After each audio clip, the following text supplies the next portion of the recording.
నమస్తే. నటి మీనా రాజకీయాల్లోకి వస్తుంది అని చెప్పి వార్తలొస్తున్నాయి. అది కూడా రోజాకి వ్యతిరేకంగా ఉండబోతోంది అన్న వార్తలు చాలా వినిపిస్తున్నాయి. దాన్ని విశ్లేషించడానికి మనతో పాటు సీనియర్ జర్నలిస్ట్ దాము బాలాజీ ఉన్నారు. ఆయన్ని అడిగి తెలుసుకుందాం. నమస్తే సార్. నమస్తే. సార్, నటి మీనా రాజకీయాల్లోకి వస్తుంది అని చెప్పి చాలా వినిపిస్తున్నాయి వార్తలు. అది ఎంతవరకు నిజమంటారు? పైగా రోజాకి వ్యతిరేకంగా వెళ్ళబోతోంది అనేసి ఆమెను తట్టుకోగలదా?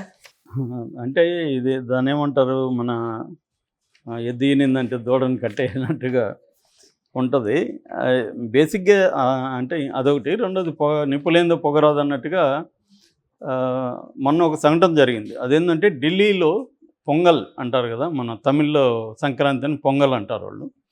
అటువంటి పొంగల్ ఉత్సవం జరిగింది ఢిల్లీలో.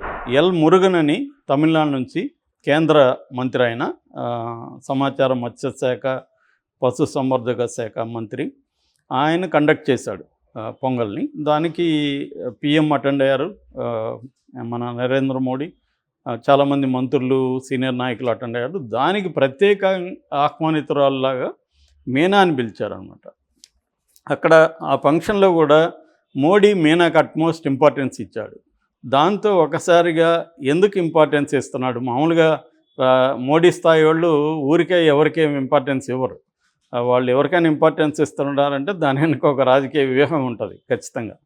సో అందుకని ఇక్కడ కూడా ఇప్పుడు మన ఎన్టీఆర్ని కలిసేసిపోయాడు అమిత్ షా. అంటే వాళ్ళు ఏదో ఒక ఫీలర్ని పంపించడానికి అలా చేస్తుంటారనమాట. ఒక సింబాలిక్ ఇది జెస్చర్ అంటాం. సో అలాగా ఆమెని ఎందుకు అలా చేశాడు? ఏమి కూడా ఎందుకు ఆ ఫంక్షన్కి వెళ్ళి పాల్గొనింది? ఎందుకంటే అది క్లియర్గా పొలిటికల్ ఫంక్షన్. అది దాంట్లో వేరే సినిమా వాళ్ళు ఎవరు రాలేదు. అలాంటప్పుడు ఈమె ఎందుకు వెళ్ళింది అని అన్నప్పుడు కొంత మీడియా పర్సన్స్ ఆరా తీసినప్పుడు వాళ్ళకి వచ్చిన ఇన్ఫర్మేషన్ ఏంటంటే ఈమె బీజేపీలో త్వరలో చేరుతుంది, అందుకనే ఆమె కూడా వెళ్ళింది ప్రత్యేక ఆహ్వానితురాళ్ళగా. మోడీ కూడా అంత ఇంపార్టెన్స్ ఇచ్చాడు ఆమెకి. అంటే మోడీ ఇద్దరు ముగ్గురు ఉన్న ఫోటోలు, ఆమెతో కలిసి ఉన్న ఫోటోలు కూడా బయటకు వచ్చాయన్నమాట. అక్కడ ఎక్కువ మంది కూడా జనం వేరే వాళ్ళు లేరు. సో మీనాకు అంత ఇంపార్టెన్స్ ఇచ్చారంటే ఖచ్చితంగా ఆమె రాజకీయాల్లోకి రాబోతుంది. ఎందుకంటే ఎలక్షన్లు దగ్గరలో ఉన్నాయి కాబట్టి ఇప్పుడు వాళ్ళకి కూడా సినిమా వాళ్ళు అవసరం.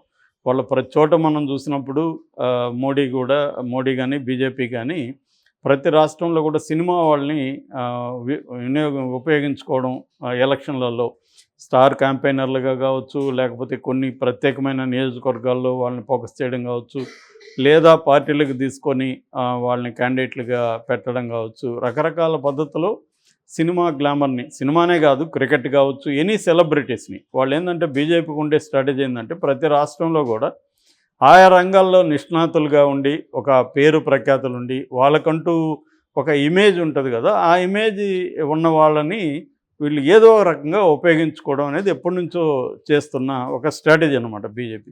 ఇక్కడికి వచ్చినప్పుడు కూడా ప్రొఫెసర్ నాగేశ్వర లాంటి జర్నలిస్టులను కూడా వాళ్ళ ఇంటికి కూడా వెళ్ళారు నడ్డా.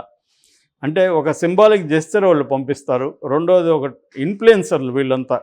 మనం ఎట్లాగైతే సోషల్ మీడియాలో ఇన్ఫ్లుయెన్సర్లతో మనం మాట్లాడుతుంటామో మనకు అవసరాలు వచ్చినప్పుడు బ్రాండింగ్ లాగా వాళ్ళు.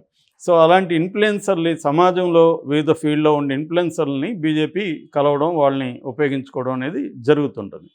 అయితే ఇక్కడ మీనా విషయంలోకి వచ్చినప్పుడు మీనాకి పెద్దగా సినిమాలు లేవు ఇప్పుడు. ఆమె ఆల్మోస్ట్ రిటైర్మెంట్లో ఉంది. ఓన్లీ ఒక టీవీ షో జడ్జిగా మాత్రమే ఉంది. కాబట్టి ఆమెకు కూడా రాజకీయాల్లోకి వెళ్ళాలా అనే కోరిక ఉండొచ్చు. ఆల్రెడీ విజయశాంతి ఉంది, జయసుధ ఇక్కడ మొన్న జాయిన్ అయింది, అక్కడ ఖుష్బూ ఉంది, అనేక రాష్ట్రాల్లో కూడా సినిమా వాళ్ళు ఉన్నారు. అంతకుముందు కూడా జయప్రద ఉంది, ఇంకా మనకు జయలలిత సంగతి తెలిసిందే. సో అలాగా సినిమా రంగం నుంచి అనేక మంది మహిళలు కూడా రాజకీయాల్లో వెళ్ళి రాణించిన సందర్భాలు ఉన్నాయి.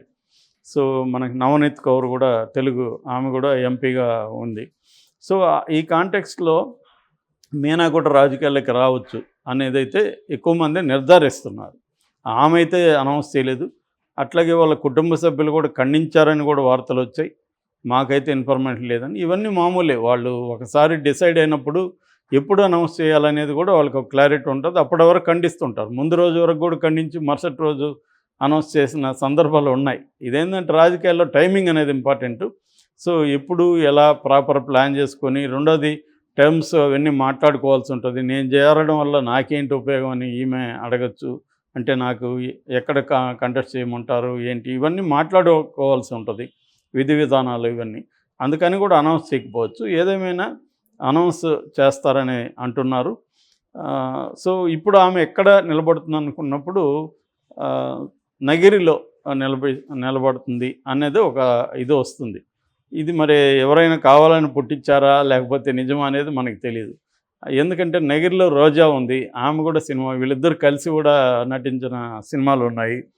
సో ఆమె కానీ పోటీగా నిలబడితే మీనా ఆ స్థాయిలో మాట్లాడుతుందా లేదంటే ఎవరు కూడా రోజా స్థాయిలో మాట్లాడలేరు. కానీ ఈమెకి గ్లామర్ ఉంటుంది, ఈమె వెనక పోలరైజ్ అయ్యే అవకాశాలు ఉన్నాయి. ఎందుకంటే ఈమె కూడా పబ్లిక్ పేరు, మీనా కూడా. రోజా అంటే ఓవర్ ఎక్స్పోజ్డ్ ఆల్రెడీ ఆమె. ఒక్కోసారి ఓవర్ ఎక్స్పోజ్డ్ వల్ల కూడా నెగిటివ్ అవుతుంది. అంటే ఎక్కువ ఎక్స్పోజ్ కాకపోతే ఒక మిత్ ఉంటుంది జనంలో, ఆ మిత్తు పోతుంది. సోషల్ మీడియాతో ప్రాబ్లం అది. మనం ఎక్కువ ఓవర్ ఎక్స్పోజ్ అయిపోవడం వల్ల జనంలో ఆ మిత్తు పోయి ఈమె కూడా మనలాంటి మనిషి అన్న ఫీలింగ్ వచ్చేయడం వల్ల కూడా ఒక గ్లామర్ ఆస్పెక్ట్ పోతుంది. సో అది రోజా విషయంలో కొంత జరిగింది కూడా. ఎందుకంటే ఆమె జబర్దస్త్లో ఉండి విపరీతంగా ఆమె ఫోకస్ అయిపోవడం వల్ల కూడా జనాలకి ఈమె సినిమా మనిషి తప్ప రాజకీయ మనిషి కాదు అన్న ఫీలింగ్ కూడా వచ్చింది. అది ఆ నెగిటివిటీ కూడా ఉంది. సో అందువల్ల తెలివిగా మీనాను అక్కడ పెట్టబోతున్నారు అనేది చెప్తున్నారు. మీనా కూడా ఎలా మాట్లాడుతుందో మనకు తెలియదు ఇప్పటివరకు. రాజకీయాల్లో ఆమె రాలేదు కదా. వన్స్ రాజకీయాల్లోకి వస్తే ఎవరు ఎలా మాట్లాడతారో మనకు తెలియదు. అంతకుముందు సైలెంట్గానే ఉండొచ్చు. పవన్ కళ్యాణ్ కూడా మనం ఎక్స్పెక్ట్ చేయలేదు కదా అంతకుముందు. సో అలాగా ఒకసారి రాజకీయాల్లోకి వచ్చినాక ఆమె ఎలా మాట్లాడుతుందో తెలియదు. ఖచ్చితంగా ఇంకా రాజకీయాల్లోకి వచ్చినాక ఆమె కూడా రోజాని తిట్టాలి, రోజాకి యాంటీగా మాట్లాడాల్సి ఉంటుంది. అది కానీ జరిగితే ఇంట్రెస్టింగ్గా అయితే ఉంటుంది. ఎందుకంటే అసలు రోజాకి ఈసారి సీట్ ఇస్తారా లేదా, ఇస్తే నగిరిలో ఇస్తారా, కుప్పంలో ఇస్తారా, ఇట్లా రకరకాల ఊహాగానాలు ఉన్నాయి. ఎందుకంటే ఇప్పటి వరకు ఆ లిస్టులో ఆమె పేరు లేదు. ఇప్పుడు ఫైనల్ లిస్టు ఈరోజు రేపు అంటున్నారు, జగన్ ఫైనల్గా టచెస్ చేస్తున్నాడని. అందులో రోజా పేరు కూడా ఉంటుందా ఉండదా అనేది చూడాలి. ఒకవేళ ఉంటే మాత్రం రోజాకు పోటీగా నగరి. ఎందుకంటే అక్కడ తమిళ్ బలంగా ఉంటుంది, తెలుగు కూడా ఉంటుంది. అది బైలింగ్వల్ ఏరియా అనమాట. మొత్తంగా మ్యాక్సిమం తమిళ వాళ్ళు ఎక్కువ ఉంటారు అక్కడ. సో అక్కడ దించే అవకాశం ఉంది. సో ఇక మీనా బ్యాక్గ్రౌండ్ విషయానికి వస్తే, మీనా వాళ్ళ ఫాదరు దురైరాజ్, ఆయన తెలుగువాడే, సెటిల్డ్ ఇన్ చెన్నై. వాళ్ళ అమ్మ రాజమల్లిక, ఆమె కన్నూర్ అని కేరళ ఆమెది. ఆమె సెటిల్డ్ ఇన్ చెన్నై. ఆమె తమిళ యాక్ట్రెస్ కూడా రాజమల్లిక. సో అలాగా ఒక తెలుగు, ఒక మలయాళీ కుటుంబం సెటిల్డ్ ఇన్ చెన్నై. అటువంటి ఒక మల్టీలింగ్వల్ కుటుంబం అని చెప్పుకోవచ్చు ఈమెది. సో ఈమె చిన్నప్పుడే యాక్టింగ్లో కూడా వచ్చింది. బాలనాటిగా చాలా సినిమాలు చేసింది. సో ఈమె ఒక బర్త్డే ఫంక్షన్లో శివాజీ గణేషన్ ఈమెను చూసి, ఈ అమ్మాయి చాలా క్యూట్గా ఉంది అని చెప్పి తను నటించుతున్న నింజంగల్ అనే ఒక సినిమా 1982లో, ఈమె పుట్టింది వచ్చి 75. సో ఇది 1982లో ఫస్ట్ ఆమె అరంగేట్రం చైల్డ్ ఆర్టిస్ట్గా చేసింది నింజంగల్ అనే సినిమా శివాజీతో. ఆ తర్వాత శివాజీతో చాలా సినిమాలు చేసింది బాలనటిగా. ఈవెన్ రజనీకాంత్తో కూడా బాలనటిగా చేసి తర్వాత మళ్ళీ హీరోయిన్గా కూడా చేసింది, కమల్ హాసన్తో చేసింది. అలాగా బాలనటిగా చాలా సినిమాలు చేసిన తర్వాత హీరోయిన్గా నవయుగం 90లో మన రాజేంద్ర ప్రసాద్తో తెలుగులో చేసింది. అదే టైంలో ఒక పుదియ కాదలని ప్రభురాజ్ అనే ఒక హీరోతో తమిళ్లో కూడా అప్పట్లో ప్రభురాజ్ ఫస్ట్ టైం హీరో అనమాట, డెబ్యూ. దాని తర్వాత ఆమెకి బ్రేక్ వచ్చింది వచ్చి ఎన్ రాసావి మనసినిలే అనే ఒక సినిమా 91లో రాజ్ కిరణ్కి జోడిగా చేసింది. దాన్నే మొరటోడు నా మొగుడు అని తెలుగులో రీమేక్ చేశారు. దాని తర్వాత ఆమె తెలుగులో సుందరకాండ, చెంటి, సూర్యవంశం, అబ్బాయి గారు ఇలాంటి చాలా సినిమాలు చేసి వెరీ పాపులర్ అయింది. ముత్తు మనకు తెలుసు, అది డబ్బింగ్ సినిమా అయినప్పటికీ కూడా తెలుగులో పెద్ద హిట్. ఈ ముత్తు జపాన్లో కూడా పెద్దగా ఆడి మీనాకు కూడా జపాన్ వాళ్ళు అభిమానులు అయిపోయారు అనమాట.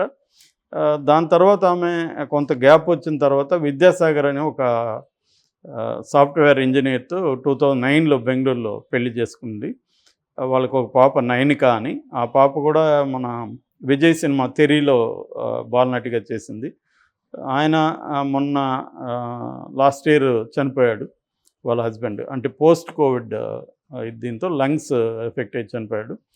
ఆ మధ్య కూడా వేరే ఎవరినో పెళ్లి చేసుకోబోతుందన్న వార్త కూడా వచ్చింది. చాలామంది నమ్ముతున్నారు కూడా నెక్స్ట్ మ్యారేజ్ కూడా అయిందని. కానీ అఫిషియల్గా అయితే ఏం లేదు. సో ఈ కాంటెక్స్ట్లో ఆమె ఇప్పుడు సడన్గా మోడీతో దర్శనమిచ్చేసరికి ఒక్కసారిగా ఆమె చుట్టూ అనేక స్పెక్యులేషన్స్ బయలుదేరి అందులో వైల్డెస్ట్ స్పెక్యులేషన్ వచ్చి రోజాకి యాంటీగా నిలబడుతుందని. జరగచ్చు, పాలిటిక్స్లో ఎనీథింగ్ కెన్ హ్యాపెన్. మనం wait and watch. Okay sir, thank you sir. Thank you.